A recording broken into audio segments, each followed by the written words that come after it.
Bonjour et bienvenue dans cette nouvelle vidéo. Je vais revoir les setups pour la journée d'aujourd'hui, le 5 septembre. Donc je commence avec le gold. Sur le gold, nous avons eu le breakout sur cette bougie et le pullback a fini sur trois bougies plus tard, a fini par atteindre notre stop loss malheureusement. Sur le gold, un trade perdant pour aujourd'hui. Sur l'euro dollar, rien d'intéressant. Pas de breakout. Le prix est resté bien confiné entre notre support et notre résistance. Sur le pound dollar, le breakout est survenu un peu tard dans la journée. Nous pouvons très bien placer un ordre limite avec un stop loss à mi-chemin entre support et résistance et un take profit sur un ratio de 2 pour 1. Et nous laisserons le trade, le pullback activer notre trade. Nous laisserons courir donc notre setup pour demain sur le pound dollar. Sur le dollar franc suisse,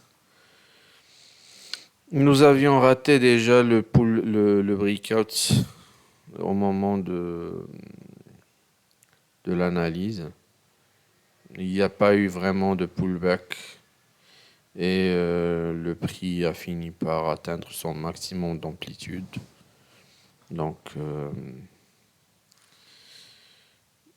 une fois le prix à son maximum d'amplitude, pour ma part, ma règle est de ne pas trader, de ne pas le setup n'est plus valide. Donc pas de trade sur le dollar franc suisse. Sur le dollar JPY,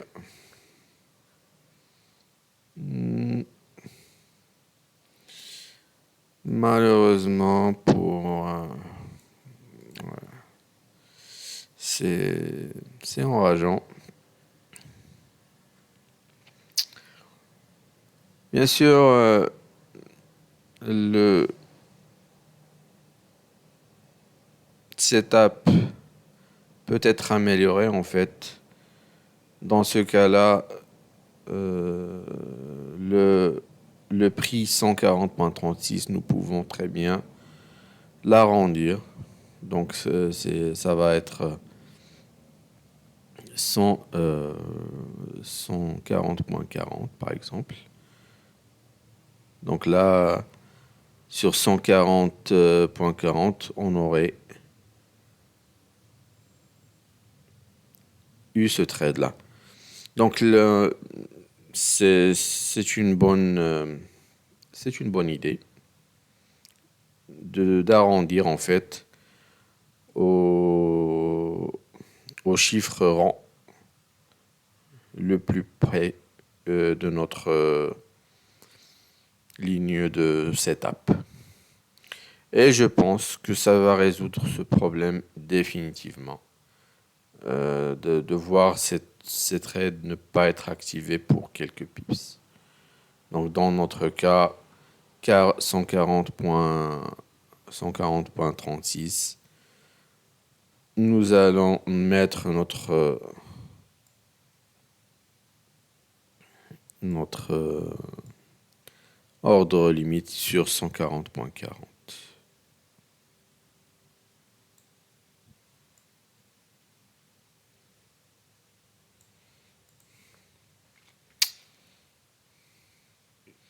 Ça devrait régler le problème des trades non activés pour quelques pips. Nous allons voir comment ça va évoluer avec le temps. Le suivant, le kiwi. Donc nous avons eu notre breakout vers le bas, mais malheureusement, le pullback a fini par atteindre notre stop loss. Un deuxième trade perdant pour la journée. Je passe aux indices. Là aussi, donc, le prix sur le Nasdaq est resté bien confiné, pas vraiment de mouvement intéressant et pas de trade. Sur le Dow Jones, la même chose, on constate pas grand-chose, pas de mouvement intéressant. Sur les S&P 500, idem, le prix est resté à évoluer à l'horizontale.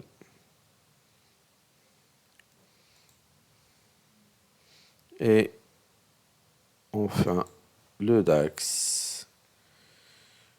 Le DAX a bien fait des mouvements, mais ce n'était pas assez. Peut-être que le setup était trop large. Ça aussi, c'est un problème que j'essaierai de résoudre avec des setups plus serrés. Notre vidéo de revue est terminée.